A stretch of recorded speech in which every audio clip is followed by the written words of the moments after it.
Bismillahirrahmanirrahim. Assalamualaikum warahmatullahi wabarakatuh.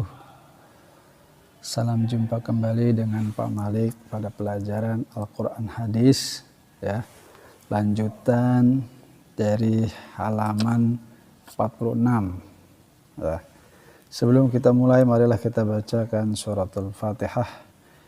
Seperti biasa, 2 suratul Fatihah. Ya, yang pertama untuk minta kepada Allah agar corona ini hilang dari muka bumi. Al-Fatihah yang kedua kita minta kepada Allah supaya kita dapat memahami seluruh pelajaran,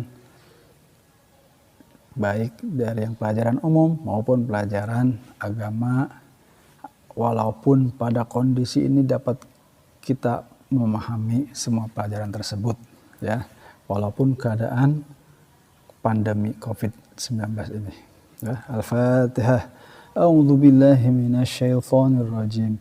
Bismillahirrahmanirrahim. Alhamdulillahi rabbil alamin. Ar-Rahmanir Rahim. Maliki yaumiddin. Iyyaka na'budu wa iyyaka nasta'in. Ihdinas siratal mustaqim. Siratal ladzina an'amta 'alaihim غير المغضوب عليهم ولا الضالين آمين بسم الله الرحمن الرحيم الحمد لله رب العالمين الرحمن الرحيم مالك يوم الدين إياك نعبد وإياك نستعين اهدنا الصراط المستقيم صراط الذين أنعمت عليهم غير المغضوب عليهم ولا الضالين آمين بسم الله الرحمن الرحيم ربي زدني علما نافعا وارزقني فهما ربي اغفر لي ولوالدي وارحمهما كما ربياني صغيرا ربنا آتنا في الدنيا حسنة وفي الآخرة حسنة وقنا عذاب النار والحمد لله رب العالمين آمين يا رب العالمين. Ya, anak-anak sekalian, buka di halaman 46, lanjutan dari pembahasan kita adalah keutamaan memberi. Ya, kemarin Pak Malik sudah membacakan surah Al-Lail ayat 5 sampai 7. Fa amma man a'ta wattaqa wa saddaqa bil husna fasanuyassiruhu lil yusra. Artinya, maka barang siapa memberikan hartanya di jalan Allah dan bertakwa dan membenarkan adanya pahala yang terbaik, yaitu surganya Allah Subhanahu wa taala, maka akan kami mudahkan baginya jalan menuju kemudahan, kebahagiaan tersebut. Quran surah Al-Lail ayat 5 sampai 7. Ya. Kemudian lanjut, manusia dikaruniai sifat iri. Iri adalah perbuatan tercela dan mendapat ancaman yang keras dalam Islam. Ya. Namun terhadap orang-orang yang pemurah, kita diperbolehkan untuk iri. Ya. Kepengen seperti orang tersebut, iri itu ya. Nah, yang dibolehkan iri atau keinginan, misalnya pada orang kaya tersebut ya, dia dikarunia Allah kaya raya, tapi dia tidak pelit. Ya, dia selalu memberi, ya, membantu yang lemah, ya, membantu saudara-saudaranya yang lemah. Jadi iri dalam hal ini justru dianjurkan sebagaimana dijelaskan dalam sabda Rasulullah sallallahu alaihi wasallam, la hasada illa fitnataini rajulun atahallahul qur'ana fahuwa yatsluhu ana al-laili wa ana an-nahar wa rajulun atahullahu malan fahuwa yunfiquhu ana al-laili wa ana al-nahar. Rahul Bukhari wa Muslim. Artinya, tidak boleh iri kecuali terhadap dua golongan, yaitu seorang laki-laki yang diberi oleh Allah Al-Quran, lalu dia membacanya sepanjang malam dan siang. Ya, siang malam dia baca Al-Quran. Ya. Dan seorang laki-laki yang diberi harta oleh Allah Subhanahu wa ta'ala, kemudian dia menginfakkannya sepanjang malam dan siang. Ya. Tuh, jadi kita boleh iri, ya, kepingin di diri kita seperti orang tersebut. Iri itu ya. Nah, yang dibolehkannya adalah ada dua. Satu, yaitu iri kepada orang yang baca Quran terus, ya, sepanjang siang dan malam dia bisa baca Quran dan dibaca terus, ya. Aku ingin seperti itu. Nah, itu yang boleh. Terus yang kedua, yaitu laki-laki yang diberi harta oleh Allah, kemudian dia menginfakkannya sepanjang siang dan malam, ya. Dia terus menginfakkan uang tersebut di jalan Allah.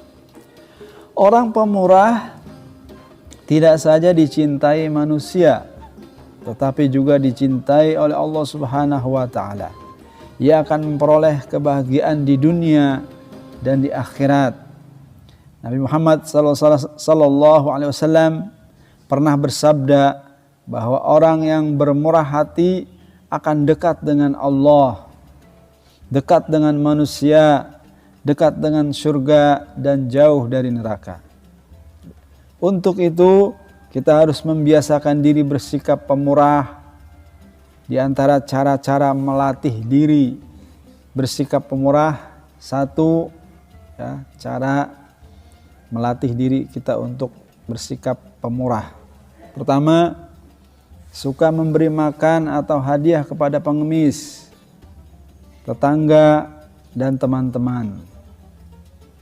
Kemudian yang kedua, menyadari bahwa harta yang kita miliki adalah amanah Allah yang di dalamnya ada hak orang lain yang harus kita berikan. Kemudian yang ketiga, meyakini bahwa setiap kebaikan yang kita lakukan akan mendapat balasan dari Allah Subhanahu wa ta'ala. Dalam hadis di atas dijelaskan bahwa memberi lebih utama daripada meminta. Namun kita hendaknya dalam memberi atau bersedekah mengutamakan orang-orang yang menjadi tanggungan kita dulu, baru kepada orang lain. Misalnya anak merupakan tanggungan orang tuanya, seorang ayah akan bekerja keras untuk mencukupi kebutuhan anak dan keluarganya. Jika semua sudah tercukupi, barulah boleh atau silahkan memberi kepada orang lain. Islam tidak membenarkan seorang ayah yang sangat pemurah kepada orang lain, tetapi keadaan anak dan keluarganya sengsara. Untuk itu, Islam menganjurkan bahwa dalam bersedekah orang yang menjadi tanggungannya diutamakan. Hal itu dijelaskan oleh Allah Subhanahu wa ta'ala dalam surah Al-Baqarah ayat 233. Ya. Wa 'alal mauludi lahu rizquhunna wa kiswatuhunna bil ma'ruf. Quran surah Al-Baqarah ayat 233. Artinya, dan kewajiban ayah menanggung nafkah dan pakaian mereka dengan cara yang patut, yang baik. Quran surah Al-Baqarah ayat 233. Sebaik-baik sedekah adalah sedekah yang dikeluarkan oleh orang yang mempunyai kelebihan. Maksudnya, sedekah dari orang yang mempunyai kelebihan lebih utama dibanding orang yang kekurangan. Misalnya, orang yang kaya membantu orang yang miskin, orang yang kuat membantu orang yang lemah, dan orang yang sehat membantu orang yang sakit. Barang siapa yang menjaga dirinya, niscaya Allah akan menjaganya. Barang siapa yang merasa cukup, niscaya Allah akan mencukupkannya. Maksudnya orang yang baik akan selalu menjaga dirinya dari sikap merasa kurang. Ia akan selalu merasa cukup atas apa yang ditakdirkan Allah Subhanahu wa taala kepadanya. Meskipun hidupnya sederhana, ia terima dengan ikhlas. Ia akan menjaga diri dan keluarganya agar tidak meminta atau mengemis kepada orang lain. Kita harus yakin jika mau menjaga diri dari meminta-minta dan merasa cukup, Allah Subhanahu wa taala akan menjaga dan mencukupkan rezeki kita. Sikap menjaga diri untuk tidak meminta-minta disebut iffah. Di garis bawah ya. Jadi sikap menjaga diri dari sikap sifat meminta-minta disebut iffah. Lanjut di halaman 48. Nah, sekalian, kita lagi. Halaman 48. Harta benda yang kita miliki pada dasarnya milik Allah Subhanahu wa taala. Harta harus disyukuri adanya dengan cara memberikan sebagian kepada orang yang berhak. Namun banyak orang menganggap bahwa harta adalah hasil usahanya sendiri. Akhirnya hal tersebut membuat orang mencintai hartanya berlebih-lebihan, sehingga timbullah sifat kikir atau bakhil, pelit. Allah Subhanahu wa taala berfirman dalam surah Ali Imran ayat 180, "Wala yahsabanna alladzina yabkhaluna bima atahumullahu min fadlihi huwa khairal lahum bal huwa syarrul lahum. Sayutawwaquna ma bakhilu bihi yaumal qiyamah." Quran surah Ali Imran ayat 180. Artinya, dan janganlah sekali-kali orang yang kikir dengan apa yang diberikan Allah kepada mereka dari karunia-Nya mengira bahwa kikir itu lebih baik bagi mereka. Padahal kikir itu buruk bagi mereka. Apa harta yang mereka kikirkan itu kelak akan dikalungkan di lehernya pada hari kiamat. Quran surah Al Imran ayat 180. Ya. Tuh, di hari kiamat nanti harta-harta yang kita kikirkan, misalnya rumah atau apa, atau mobil atau semua, dikalungkan di lehernya. Tuh. Oke. Di hari kiamat nanti. Ayat tersebut menjelaskan bahwa kikir adalah perbuatan tercela. Orang yang kikir atau pelit merasa dengan menyimpan hartanya akan menjadi suatu kebaikan, padahal harta itu akan menjadi bebannya di akhirat kelak. Orang yang kikir akan dikalungi lehernya dengan hartanya di hari kiamat. Ya. Baik anak-anak sekalian, sampai di situ dulu materi keutamaan memberi pelajaran Al-Quran Hadis kelas 6. Ya, di halaman 48. Bapak akhiri, nanti kita lanjutkan lagi di pelajaran-pelajaran selanjutnya.